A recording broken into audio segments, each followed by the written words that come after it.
Hello friends, welcome back to my channel. আশা করি সবাই ভালো আছো, আমিও ভালোই আছি। তো আজকে বেচুর ব্লগে কি দেখলাম, তো বেচু প্রথমেই যেটা কচু দেখালো, না কচু কেন দেখালো না, কচু ও দেখালো না, কচু অ্যাকচুয়ালি ওদের রাস্তা দিয়ে বোধহয় কোনো সবজি বিক্রেতা যাচ্ছিলো, তারা দেখেছে।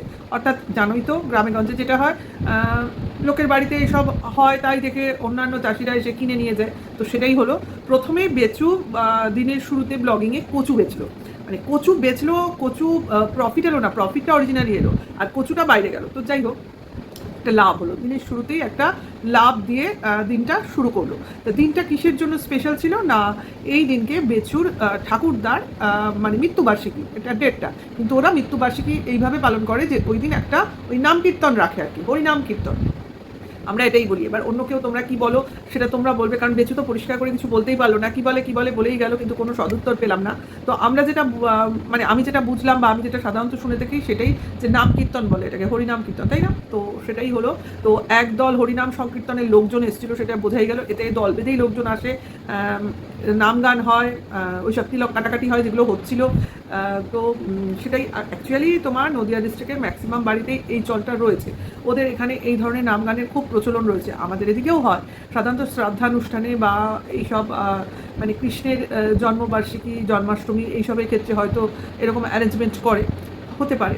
আমাদের এখানে হয় না, আমাদের এখানে সাধারণত শ্রাদ্ধা অনুষ্ঠান বা বার্ষিকী এইসব ক্ষেত্রে নাম গান রাখে। হ্যাঁ, তো সেটা একটা মানে আমাদের এখানে হয়তো দেখি সকাল থেকে শুরু হয়, সারাদিন নামে হয়, যে সন্ধেবেলা শুরু হলো তা না, সারাদিন ধরে হয়। তারপর হয়তো সন্ধেবেলার দিকে বন্ধ হয়ে গেল, আর তা ওদের শুরু হলো রাত্রিবেলায়। তো যার যার ব্যাপার, যে যেভাবে অ্যারেঞ্জ করে। অ্যাকচুয়ালি ওই পাল্টি পিসেও এই ধরনেরই কাজ করে, আমরা এর আগেও দেখেছি ওদের বাড়িতে এই জিনিসটা হয়েছে, এবং সেখানে ওই পাল্টো পিসি এসে এইসব হরিনাম সংকীর্তন করছিল। মানে ওদের কোনো একটা দল আছে যারা এখানে আসে, তো পাল্টি পিসও তো আসবেই, সঙ্গে ওই কুটনি বুড়ি আর আরেকটা কোনো বাড়ি, এই তিনটে বাড়ি হলো মেইন ওদের বাড়িতে, আর ওই পাল্টি পিসোর ওই সংকীর্তনের দল। এছাড়া কিন্তু গ্রামের আদার্স লোক কিন্তু নেই। ওই সংকীর্তনের লোকই এসেছিলো, তাদের সঙ্গে তাদের কিছু ছেলে মেয়ে এসেছিলো, যে ছেলে মেয়ে বাচ্চাগুলো ওদের বাড়িতে ঘুরে বেড়াচ্ছিল, ঠিক আছে? তো দেখলাম ঘরের মধ্যেই অ্যারেঞ্জমেন্টটা করেছে, ঘরের বাইরে কোনো কিছু অ্যারেঞ্জমেন্ট করেনি, করার প্রয়োজন নেই। জাস্ট ওখানে তো ফল প্রসাদ দিয়ে ওইসব কথাকথি হয়, তাই না? কথোপকথন হয়, অ্যাকচুয়ালি নাম গান হয় আর কথোপকথন হয়। আমি ঠিক এক্সপ্লেন করতে পারবো না তোমাদের, যারা জানো তারা জিনিসটাকে বুঝবে, ঠিক আছে? আমাদের মধ্যে এই চলটা কম, ঠিক আছে? অনেকেই তো বৈষ্ণব মতে যারা থাকে তারা এই জিনিসগুলো বেশি বুঝবে। তা আমরা অ্যাকচুয়ালি হচ্ছি শিব মতে বা শাক্ত মতে বিশ্বাসী। বিশ্বাসী মানে আমার কিছু নেই, আমি কোনো কিছুর মধ্যেই নেই।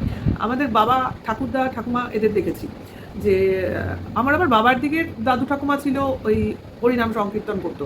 আবার আমার শ্বশুরবাড়ির দিকের এরা হলো ম্যাক্সিমামই শাক্ত মতে, মা কালী এইসবের ভক্ত, বুঝেছো? তো যার যার ব্যাপার, এটা যার যার নিজস্ব মত। আমি কোনো মতেই নেই, আমি সব মতেই রয়েছি, কোনো মতেই নেই, আবার সব মতেই রয়েছি, ঠিক আছে? আমার কাছে কোনো কিছুই ব্যাপার না। আমি একটু ভক্তি শ্রদ্ধা আমার মনে, ঠিক আছে? অত দেখনদারি নেই যে আমি ওই মন্দিরে গিয়ে মাথা টুকলেই আমি বিশাল ভক্তি আমার, আর আমি কোথাও যাই না বলে আমি মানে ঠাকুর ভগবানে বিশ্বাস করি না, তা না। আমার যা কিছু আছে ভিতরে আছে, ঠিক আছে? আমি অত এক্সপ্লেন করতে পারি না। তো এটা হলো ব্যাপার। তো আমি এখানে বলি, দেখো ভাই, আমাদের যেহেতু আমি বললাম আমার বাপের বাড়ির দিকে আমার ঠাকুরদা, তো ওনারা এইরকম বৈষ্ণব মতে দীক্ষিত ছিল, ঠাকুরদা ঠাকুমা এরাই। এবং এর জন্য আমার দাদু মানে ঠাকুরদা কোনোদিনও মাছ মাংস খায়নি, মাছ মাংস ডিম, মানে সারা জবে থেকে মানে দীক্ষা নিয়েছে নিরামিষ খেত, মাছ মাংস ডিম ছুতোও না, মানে রান্নাটাই আলাদাভাবে করতে হতো, ঠিক আছে? মানে আমাদের তো তখন অনেক দিন আগের কথা বলছি, উনুনে যখন রান্না হতো তখন গ্যাসের প্রচলন ছিল না, ঠিক আছে?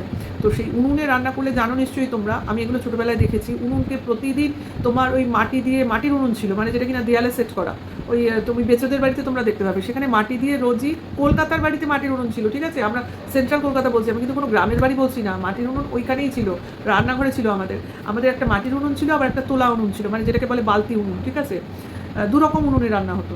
তো যে উনুনেই রান্না করো সেটাকে মাটি দিয়ে সবসময় ওই নিকোতে হয় নাকি, মানে সাইডগুলো সবসময় মাখাতে হতো, এসব মা ঠাকুমা ওরা করতো, ছোটোবেলায় হাফচা হাফচা আমার মনে আছে।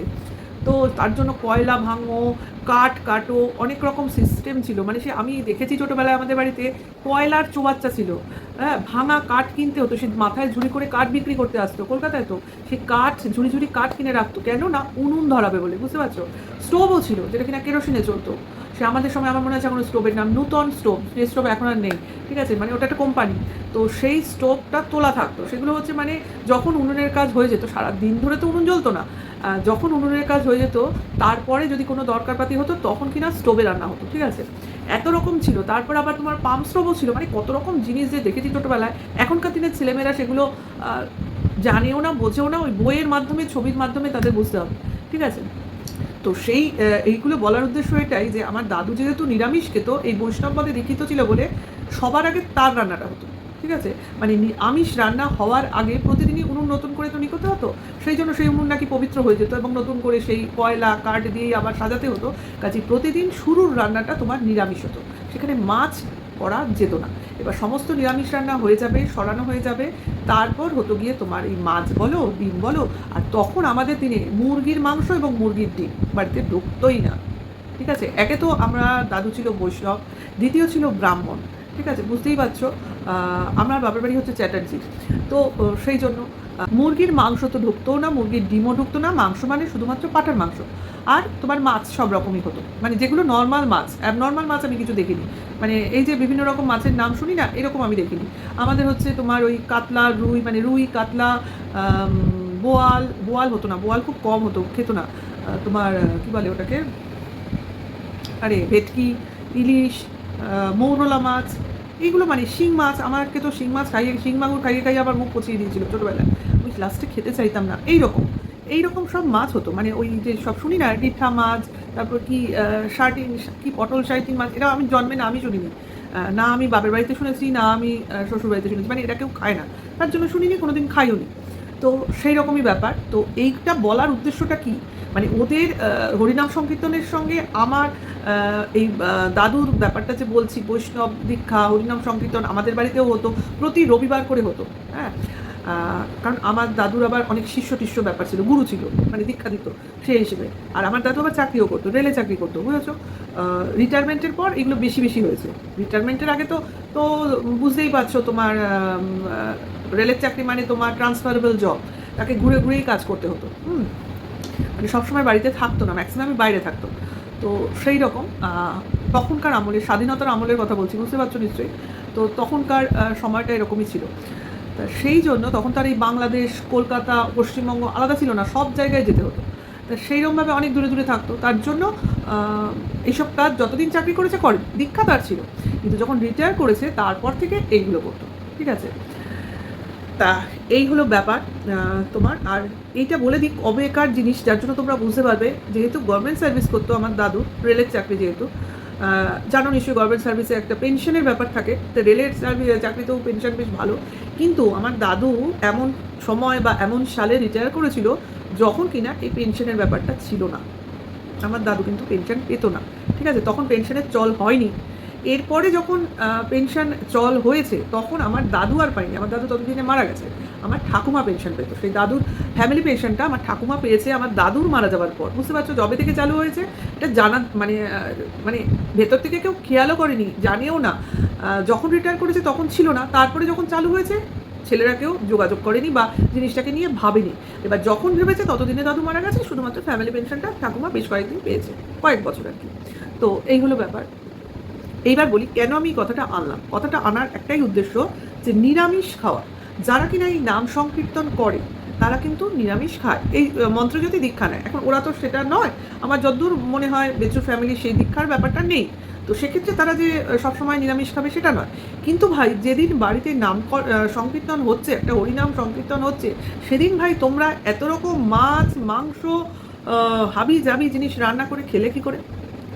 অবাক লাগছে। যদি ওর বাবাও শুনেছি মাছ খেয়েছে, বুঝলাম বেচু না হয় ওখানে বসছে না, ওর মাও ওসব কাজে থাকে না, তাও ফল টল কেটেছে। আমরা জানি এইসব কাজ করলে নিজেদেরও অনেক সময় তোমার সেগুলো মানতে হয়, যে বেচুর মা ফল কাটলো কিন্তু খেলো তো মাছ টাছ। তা এইগুলো এরা মানে না, মানে বাড়িতে একটা নাম সংকীর্তন হচ্ছে অথচ এরা মাছ মাংস খেয়ে বসে রয়েছে। এটা কি হয় তোমরা বলো তো? এটা তো হওয়ার কথা নয়, সাধারণত হয় না। যে বাড়িতে হচ্ছে সেই বাড়িতে অন্তত সেই দিন কেউ খাবে না, রান্নাই হয় না। এখানে তো এটা রান্না করছে বাবা, অন্যদিন নিরামিষ খেয়ে কে কুল পায় না, আর আজকে একেবারে তোমার মাছ হচ্ছে, মাংস হচ্ছে, মানে চিকেন হচ্ছে, চিকেনের মধ্যে নাও এবার মাটনের কতগুলো চর্বি ছিল সেগুলোও দিয়ে দিল। আবার বেচু বলে কি না চর্বি যাবে গলে, কোন দিন মাটনের চর্বি গলে যায় রে? হ্যাঁ, মানে অশিক্ষারও একটা লিমিট আছে। মানে মানুষ তো রান্না করতে করতেও একটা অভিজ্ঞতা হয়। এর আগে কোনোদিন চর্বি আনেনি? চর্বি দিলে যে চর্বি গলে না, চর্বি ভেসে থাকে মাটনের চর্বি, সেটাও জানা নেই যে এটা গলবে না। তারপর তো রান্নার পর পরিষ্কার দেখা গেছে চর্বিগুলো বেশ তাকিয়ে রয়েছে, তাকিয়েই থাকবে। এবং একটা বয়সের পর চর্বি খেতে বারণ করে দেয়। এটা মানে রেড মিটের চর্বি খুব ক্ষতিকর। এখন বাচ্চা খেলেও তাদের মানে কি বলবো, অল্প বয়সে বলে না লোহাও হজম করে নেয়, সেরকম ব্যাপার। বাচ্চারা এতটাই দৌড়ঝাঁপ করে যে তাদের আর ছোটোবেলায় হজমের শক্তিটা আস্তে আস্তে বাড়ে, গ্রো করে, কিন্তু আবার একটা মিডল এজের পর থেকে হজমের শক্তিটা কমতে থাকে মানুষের। তখন কিন্তু আস্তে আস্তে আইঢাই, অস্বস্তি এসব হতে থাকে শরীরে, তাই না? তো নাও বেচুর শুরু হয়ে গেছে, শরীর খারাপ লাগছে, অস্থির লাগছিল, অবভিয়াসলি লাগছিল। একে তো গরম, বৃষ্টি হলেও গরম ছিল, তারপরে খেয়েছে ওই চিকেনের মধ্যে কয়েকদিন আগের বাসি চর্বিগুলো, ঠিক আছে, নাও বেশ জম্পেশ করে রান্না করেছে। এবার মাছ তো ছিলই, আরও ভালো হয়েছে ওই কতগুলি চানা রান্না করেছিল আগের দিনের, সেই বাসি চানা সব খেয়েছি, সঙ্গে পুঁই শাক। তো পেটের গণ্ডগোলের দোষটা কোথায়? আমি অন্যদিন কিছুই খাবো না, ওই কতগুলো লাউয়ের ডাল আর শশা দিয়ে দই দিয়ে খেয়ে উঠে যাবো, আর একদিন আমি এত হাবিজাবি মানে সব মহাভোজ নিয়ে বসে পড়বো, সেদিন মানে ঠুসে খাবো। তা পেটের দোষ কোথায়?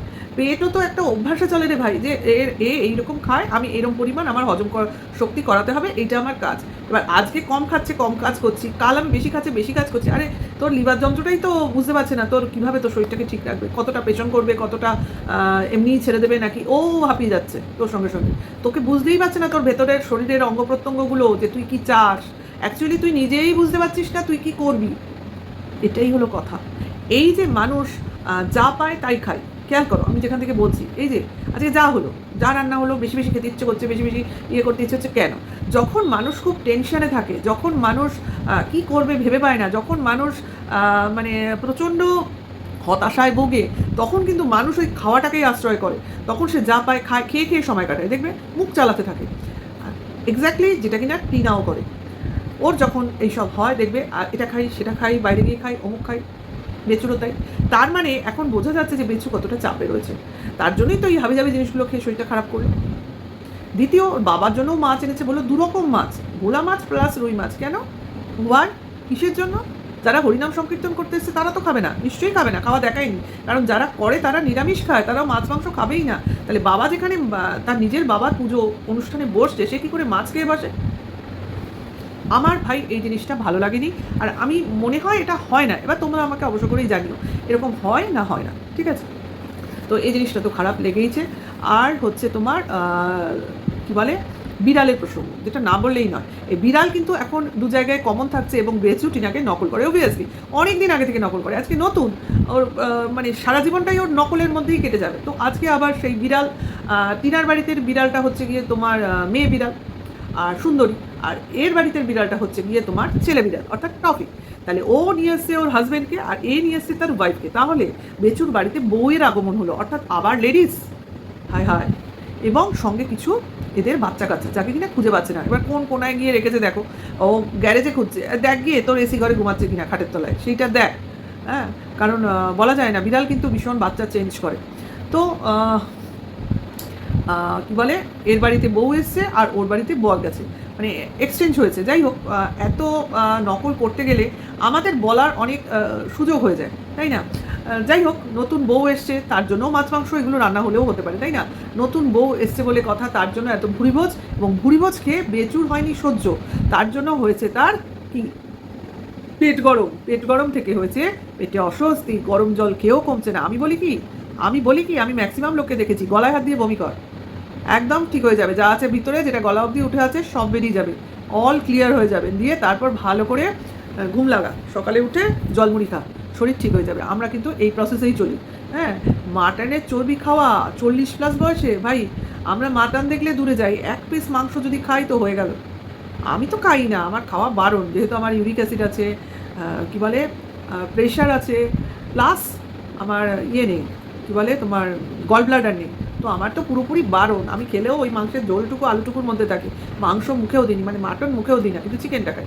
তো সেইখানে খাচ্ছে চর্বি ভাই, যেটা হজম হয়ই না। সব জিনিসের ওপর চর্বি হচ্ছে গিয়ে তোমার থাকে, ভাসতে থাকে। যাই হোক, সঙ্গে আবার ওই গ্যাসের জিনিস পুঁই শাক, সব জিনিসটা বাজে খেয়েছে, তার জন্য আজকে ভুগতে হচ্ছে। আর ভাই বাড়িতে পুজো হচ্ছে, কে মাছ মাংস খায়? তাহলে এগুলো তো হওয়ারই ছিল। যার বোধ নেই, যার বুদ্ধি নেই, বা মা একটা রয়েছে যে কিনা আধ দামড়া ছেলেকে বোঝাতে পারে না, না করতে পারে না, আর্ধেক দিন তুই নিরামিষ খাস, আজই তোর মাছ মাংস খেতে হবে।